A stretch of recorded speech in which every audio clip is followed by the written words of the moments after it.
The podcast team does not endorse, support, or verify the accuracy or validity of any allegations or theories made by the guests. I'm Old Head Ed. And I'm Mr. Beleaf. And we like to welcome y'all to Barcodes.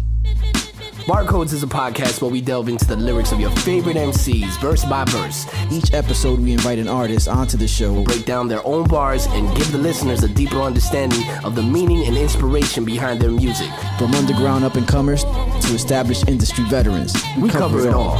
So join us as we explore the art of MCing and the stories behind the bars on Barcodes.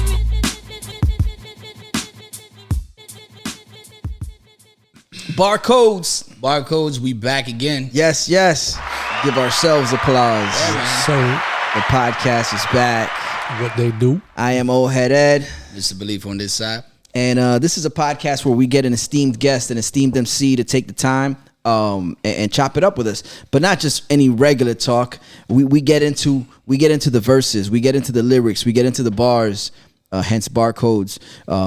We politely ask our guest to select a couple songs that they would like to go over and a verse and just break down line for line what went into creating this work of art. Because that's ultimately what it is. It's just, this is art that a lot of people take part in, and a lot of people like myself enjoy listening to. And we want to know what kind of motivates certain ideas, certain songs, certain lyrics. And with that being said, we got another esteemed MC in the spot. Who we got, Beleaf? Steamed. We got 1,000 in the building. Sir Charles. What up? Sir Charles.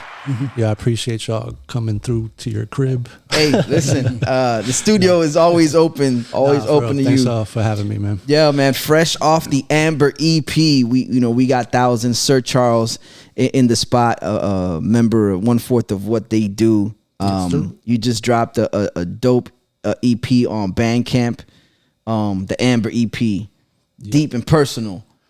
Yeah, man. Yeah, it was like a year in the making. Finally put it out.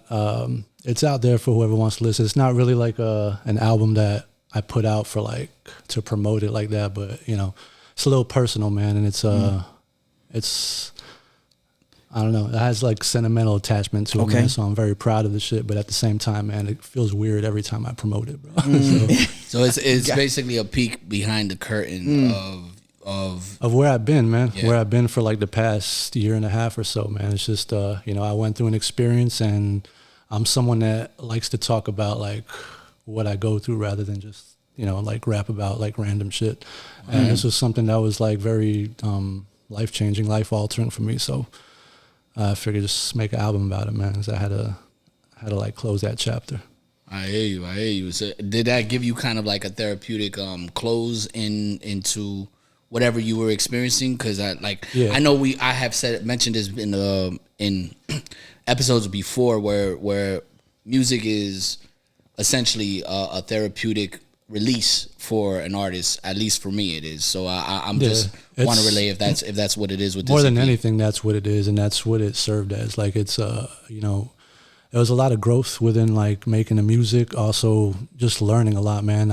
It was the first time that I was like studying shit while I was like making the music. So I was learning a lot about personality disorders and just people's behaviors and a lot of stuff, man. So at the end is just it was like closing a chapter that I needed to close, and in the end it's like you gotta live, learn, and grow. Otherwise, what I'm saying, like you just stay exactly where the fuck you're at. So and what better way than putting it in a dope record, you know what I'm saying, or a dope album. Yeah, so make sure to check that out. It's hip hop, you know what I'm saying? So it's not really like the most popular way of like approaching music, but at the end of the day, man, I feel like if you make some real shit and if it's who you are, then like people can't really knock it. It can't be like maybe it's not your taste or maybe it's not for you, but you can't really you can't knock it or like hate on it and shit. Facts. True. Well, the rundown is this. We're going to get into a verse. We usually have the MC go 4 lines at a time. Then they'll give us a quick breakdown of what it is that they were discussing, what brought them to that position or that point in as far as the rhymes. And then Beleaf and I will chime in with what we might have perceived from it, what we picked up, maybe something just like to double check to make sure, did you mean this by this? Or you might even give us the insight before we get to it. But we like to throw in our ideas too to see how close we are to hitting the mark as to what the MC meant when they put this together. What track are we getting into today? So we doing the Amber? No, right? Well, so I guess we're doing When I'm Gone. Okay. That's from an album I put out in 2021. Okay. Called On the Outside Looking In. I decided to do this song because it's probably one of my, if not like my personal favorite song that I've made.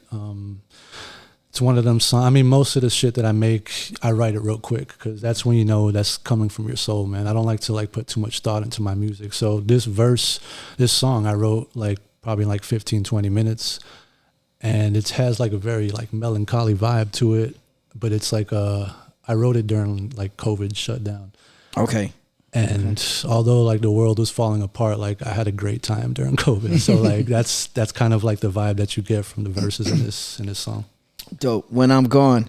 This is the second verse of When I'm Gone. Before we get into it, Beleaf likes to. Oh, well, actually, you might have. Yeah, he already touched on the with him being in. You were in COVID. He usually asks you if you remember where you were and you know what the what definitely. I was just in a good place mentally, man. Like physically, I guess I was probably just at the crib writing it. Like like everybody else during COVID. It's like when you say, "Hey, I wrote it during COVID." I mean, I already knew you were at the crib. Like shit, we all were. No, it was sometimes I watch the show. Sometimes people got like crazy, like, "Yo, I was writing this like just some wild like." I don't have any, Unfortunately, I'm usually sitting very comfortably at my house and just writing my verses. Word. And it was a quick turnaround. You said about 15, 20 minutes to bang this one out. Yeah. Word. Okay. Well, let's get into it. I turned a Shakespeare beat into a canvas worth 1,000 words. Let it paint a picture of a silver lining where the clouds emerge. Watch the sour burn, turn it to a pile of ashes. Let it calm my nerves, smoking blunts from the loudest package. Okay. All right. Word. So I alluded to it earlier, but you go into I turn a Shakespeare beat into a canvas. Yeah. Who produced this joint? That's Shakespeare. Okay, Shakespeare. So that's why. Yeah. Okay, Shakespeare's another dude. That's the Shakespeare. I met Shakespeare through art, and this is another dude. I've actually never met Shakespeare in person, but at the time he was just banging out a lot of beats, and he was sending me a lot of beats, and I was just, it just worked for me at the time.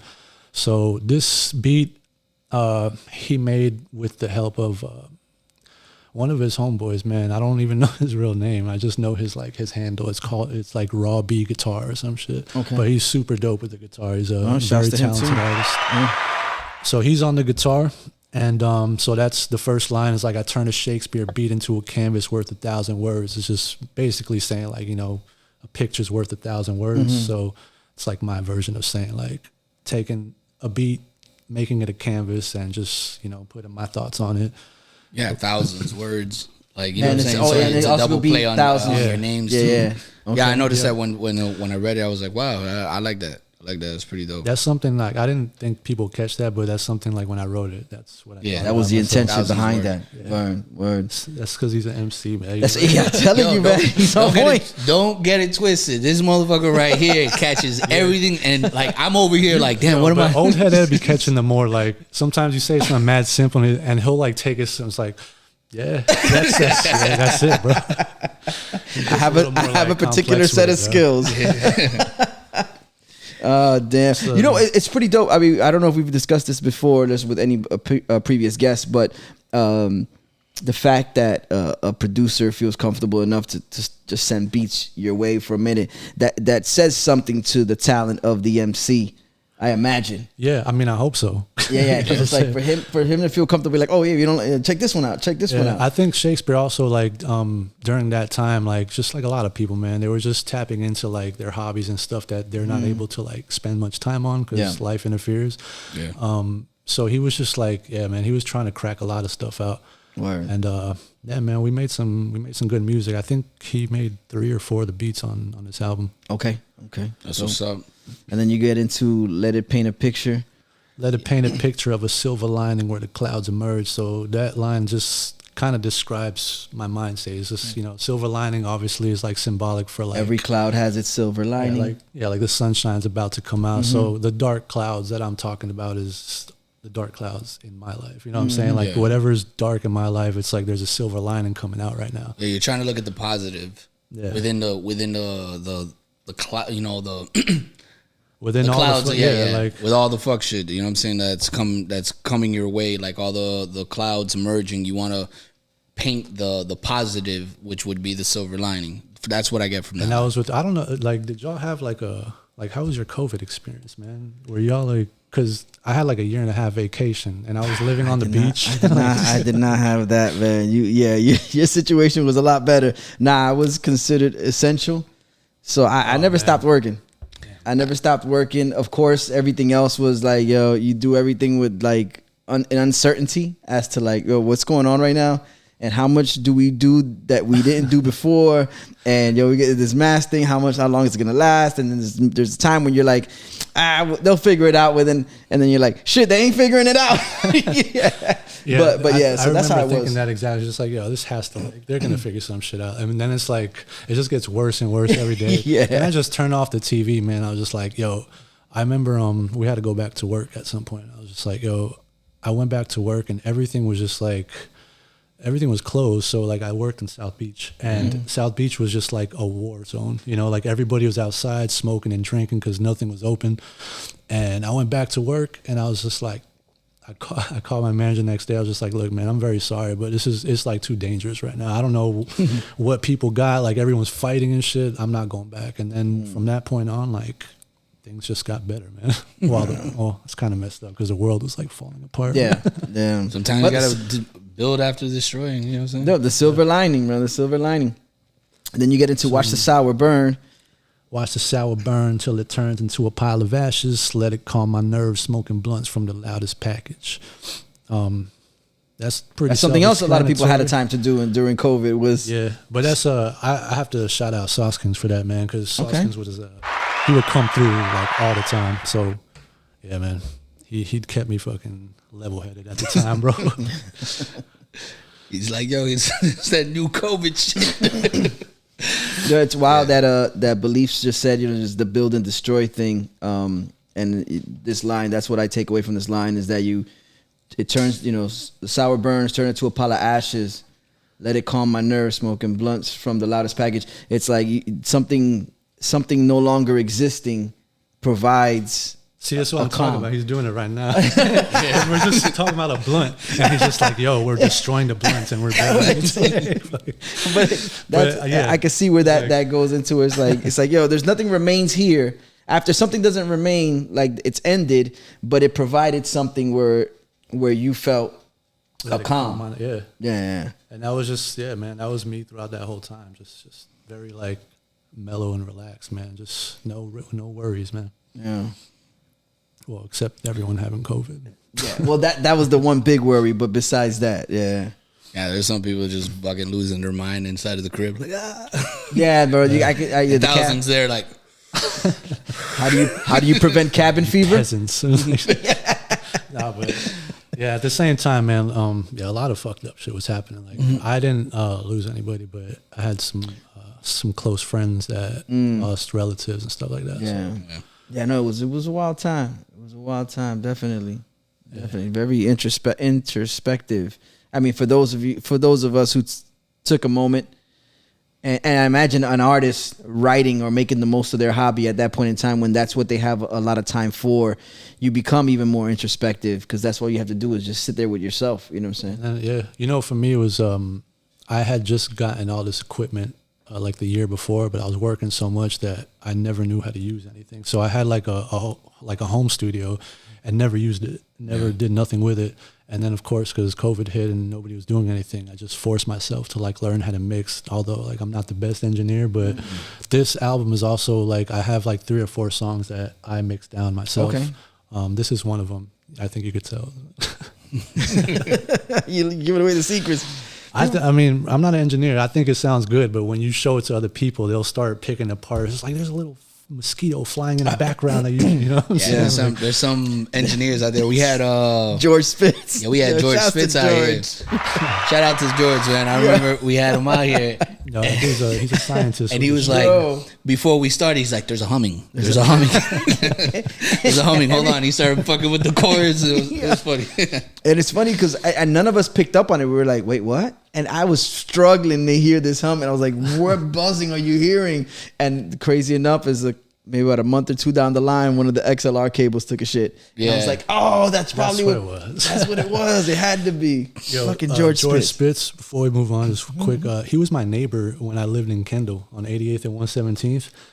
Before he was going, I think, to Full Sail or something. He was like going back and forth, and I just would see him because I think he was dating some chick, and I was with some girl. Like we would always see each other outside and just kind of chop it up. But he had just started making. Like I remember he gave me a beat, but he was brand new as far as like. Where he's llamas and shit, like they didn't have that yet. Like okay. So yeah, shout out to him, man. Yeah, man. I've known him for quite a minute. We need him back on the show too. Yeah, man. he got to come back. He's always a good time, man. Yeah. He's great, man. I like his energy. Is I look at dudes like that. I'm like, yo, I wish I had that same energy, man. He's just like a fun dude, man. He's a fun cat to be around. Overall, for real. Dang. So we can go ahead. Get back to business here. All right, so what we doing? Pensive looking back at life. Pensive looking back at life. I started laughing at the times I was stuck there. Miami traffic. Always found a way to rise above everything. Turn suicide doors into a pair of metal wings. Okay. So pensive looking back at life. I started laughing. I guess that's continuing from like, why are you smoking a blunt? You know, you get pensive. You just start like looking off pondering. You're like, why? So looking back at life, because like right now at that moment I was like in a very like calm place. So it's just like I look back at life and you just start to like in general, like people when you go through shit and you grow through it, you look back and it's just like you kind of laugh at it because you go through so much more that it builds you to like a stronger person. So, you start to go through a lot of different like trials and tribulations, and that makes you the person that you are. And when you get to like the next level, you're able to look back and be like, damn, like I can't believe I was stressing that, Yeah. So that's, pensive looking back at life. I started laughing at the times I was stuck there. Miami traffic. I'm a little like advanced, so I didn't put the like. Okay. You know what I'm saying? Like Miami traffic. Yeah, you dropped the like I'm off. like far advanced, you know what I'm saying? So I don't know why I did that, but at looking back at the times I was stuck there, Miami traffic. Being stuck. If you've ever traveled down 95 south of Ives Dairy, that happened on the way here, bro. There was mad traffic for like 20 minutes. I was watching this dude just picking his teeth. I'm like, yo, I'm going home, bro. You gotta do better. You got people driving these Ubers gotta do better. So at the times, I always found a way to rise above everything, turn suicide doors into a pair of metal wings. That's I guess how I look at everything, man. I always find a way to get out of a tough situation, man. I mean, I think that's everybody. You have to get out of it, but just like some people crumble under the pressure sometimes, or some people just don't have that ability. It takes a little bit more to get to that point, and some other people are a little more steadily able to find that. So going back to the silver lining, like you might be able to maneuver your way out of a situation. I think that comes from experience, which goes back to looking back at life. You know what I'm saying? Being pensive and looking back, like those trials and tribulations you were discussing earlier. That kind of makes people formidable when it comes to getting out of situations or finding a way out. You know what I'm saying? Yeah. Or sometimes you got to crumble to get out of the situation too. So. Or sometimes those people don't have the sauce. So that's why. Yeah, it's true. Yo, now he's going to use this for a commercial. Shout out Sauce Kings. He will do that too. He will capitalize on this shit. We'll find a way. Sick Vic. All right, so always found a way to rise above everything, turn suicide doors. Oh, we just went through that, didn't we? To a pair of metal wings, yeah. Yeah, so I just thought that was like a dope image, like suicide doors, like turn them into metal wings so I can fly and shit. That reminds me of, y'all remember, this is me doing the old head ed shit. Y'all remember the cartoon Mask? Back in the days, it was a cartoon right around the same time of Transformers and Thundercats. It was Mask, and it was like each vehicle had a multi-purpose, and there was one which was a car, and then it had the suicide door. Well, no, it wasn't suicide doors. Actually, it was the butterfly doors that come up, and the car could fly. It's on some old AD shit. I'm sure if you look at sounds like a generic Transformers or something. It's like, it was like a halfway, like it stopped, like that, like it wasn't a full Transformers Transformer. on PBS. yeah. It was. I mean, it wasn't the GoBots because GoBots was trash, but definitely it was like where all these vehicles had like a multi-purpose. It wasn't like a full-blown Transformer, but it was more than one thing, and it was called Mask. I'm the only one. I know. I'm the only one, bro. I have to Google that. Yeah, but check that's it out. all right. So that's But that gives me the image of that. But yeah, so that's actually like I was actually doing that. Like I took metal wings. I just couldn't take them shits everywhere, so I just put them to the side after. You were just walking around with metal wings. Yeah, just flapping. Yeah, bro. All right, so turns to us. Went from 88th over to the surf side. Thank God, only knowing that the church lies. Glide through the sky, watch the globe through the bird's eye. Ironic through the worst times, I'm feeling like the world's mine. All right, so went from 88th over to the surf side. 88th, Which is Kendall Kendall. Drive. Yeah. So, I mean, technically at the time I was more like in Country Walk, but 88th is like the heart of Kendall. So, Yeah. you know, it just fit better anyway. Went from 88th over to the surf side. That's pretty much where I was staying at when I wrote this. Thank God, only knowing that the church lies. That's a very like quick way to like explain. Like I don't believe in religion, but I do believe in God. okay. So Okay. that's a very like So the dichotomy, you capture that in that one line, which is you're thinking. That's a lot. I feel like that line is a lot, man. But like people just might be like, "Oh, you just want to rhyme church lies," but that's like a very real like. I believe in God and like religion, and everything else. Just like I don't pay attention to it. Glide through this. Oh no, You got it. Yeah. is that? Oh, Yeah, glide through the sky, watch the globe through a bird's eye. Ironic through the worst times, I'm feeling like the world's mine. It goes back to my metal wings, you know what I'm saying?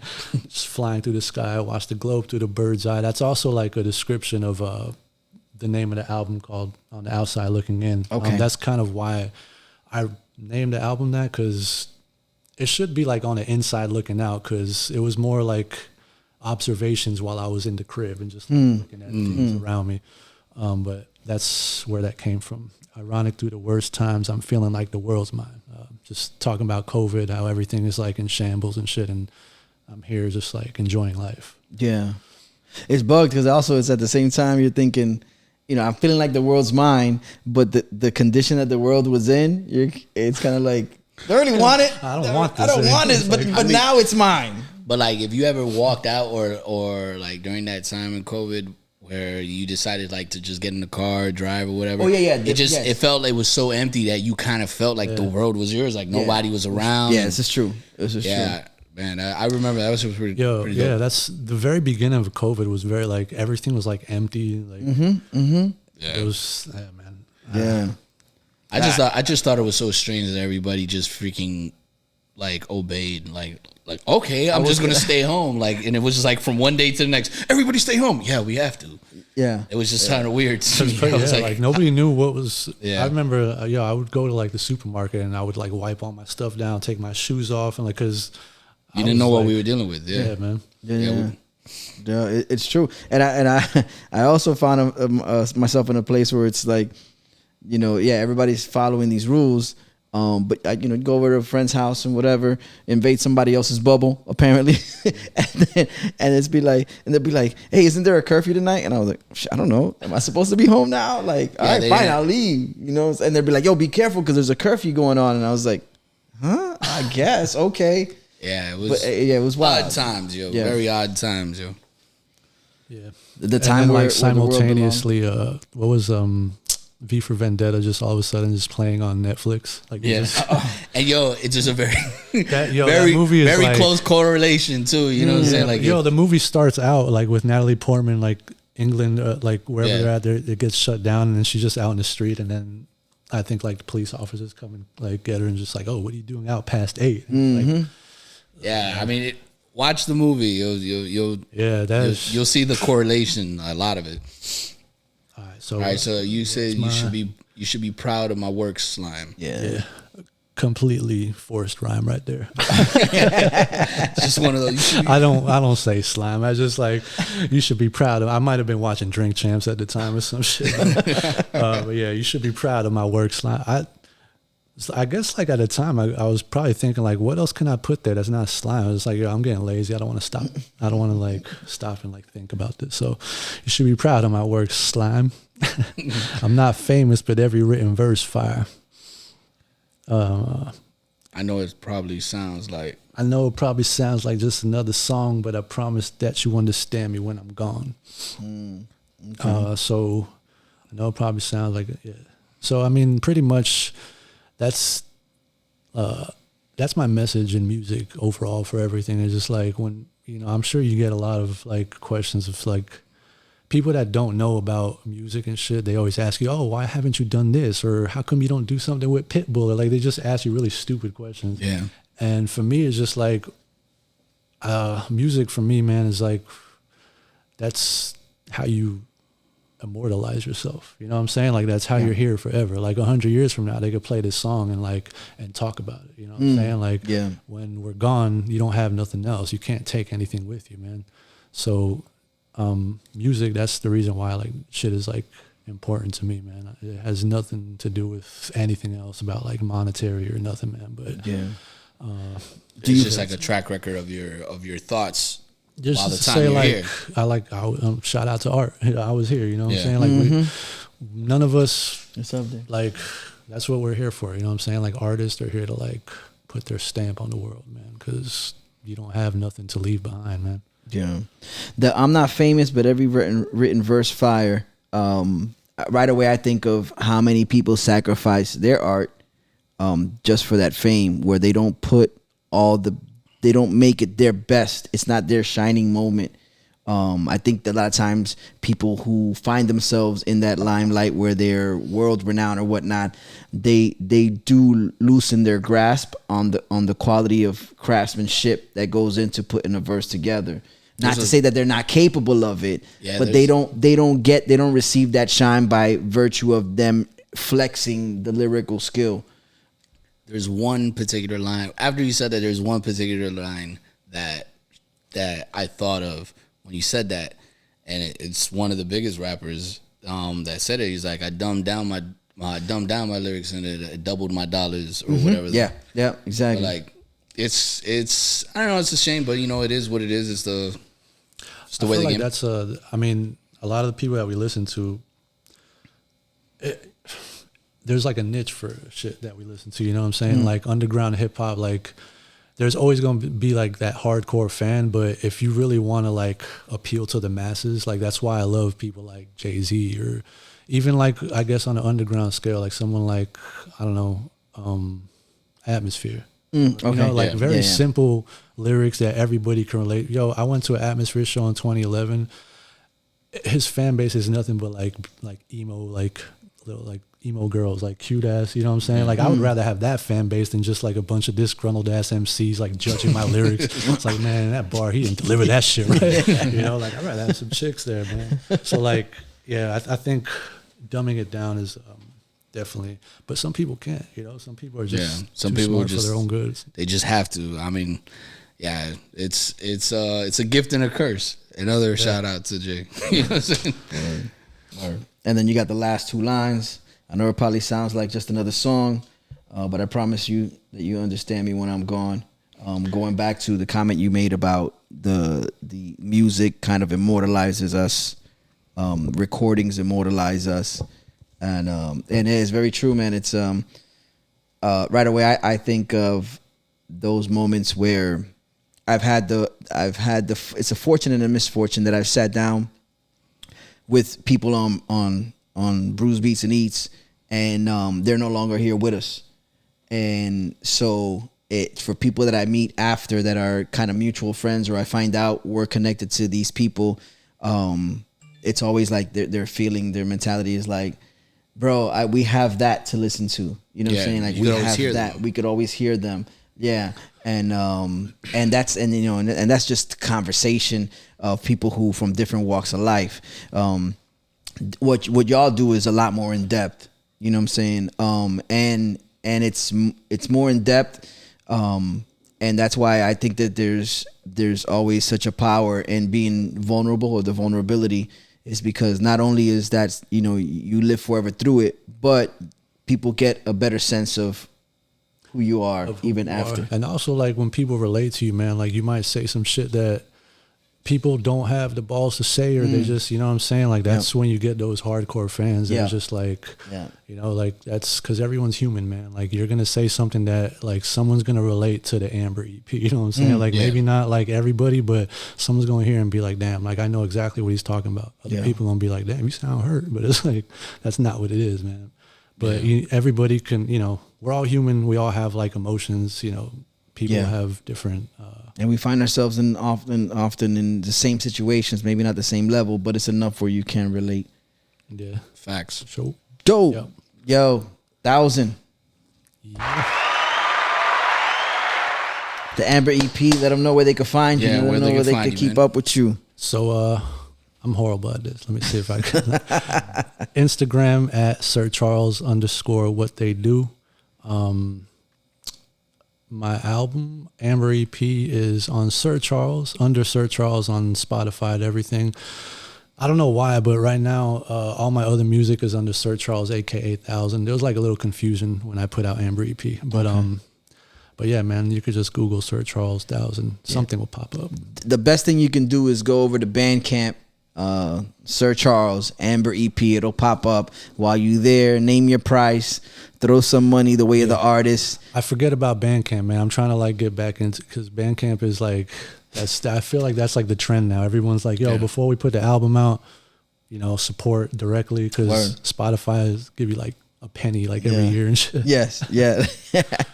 And that's after 1 billion plays. Like, here's your shiny penny. And no shame, they have all the statistics there too, so you can see how much they robbed you off of each song. They outing themselves. Yeah, that's wild. Yo, Spotify, you something else, bro. Something else. Yo, Beleaf, man.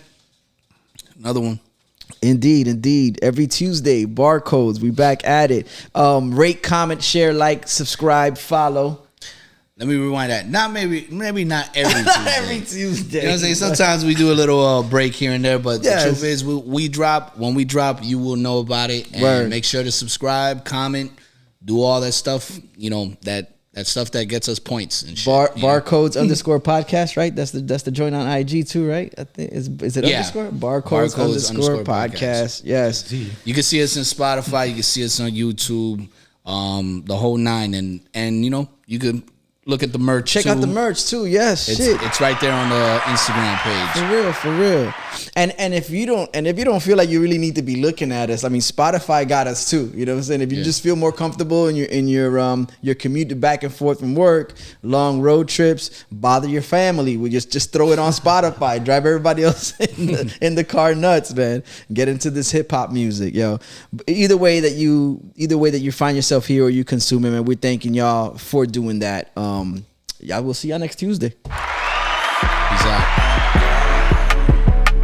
I turn a Shakespeare beat into a canvas worth 1,000 words. Let it paint a picture of a silver lining where the clouds emerge. Watch the sour burn, turn it to a pile of ashes. Let it calm my nerves, smoking blunts from the loudest package. Pensive, looking back at life, I started laughing. At the times I was stuck there in Miami traffic. Always found a way to rise above everything. Turned suicide doors into a pair of metal wings. Went from 88th over to the surf side. Thank God, only knowing that the church lies. Glide through the sky, watch the globe through the bird's eye. Running through the worst times, I'm feeling like the world's mine. You should be proud of my work, slime.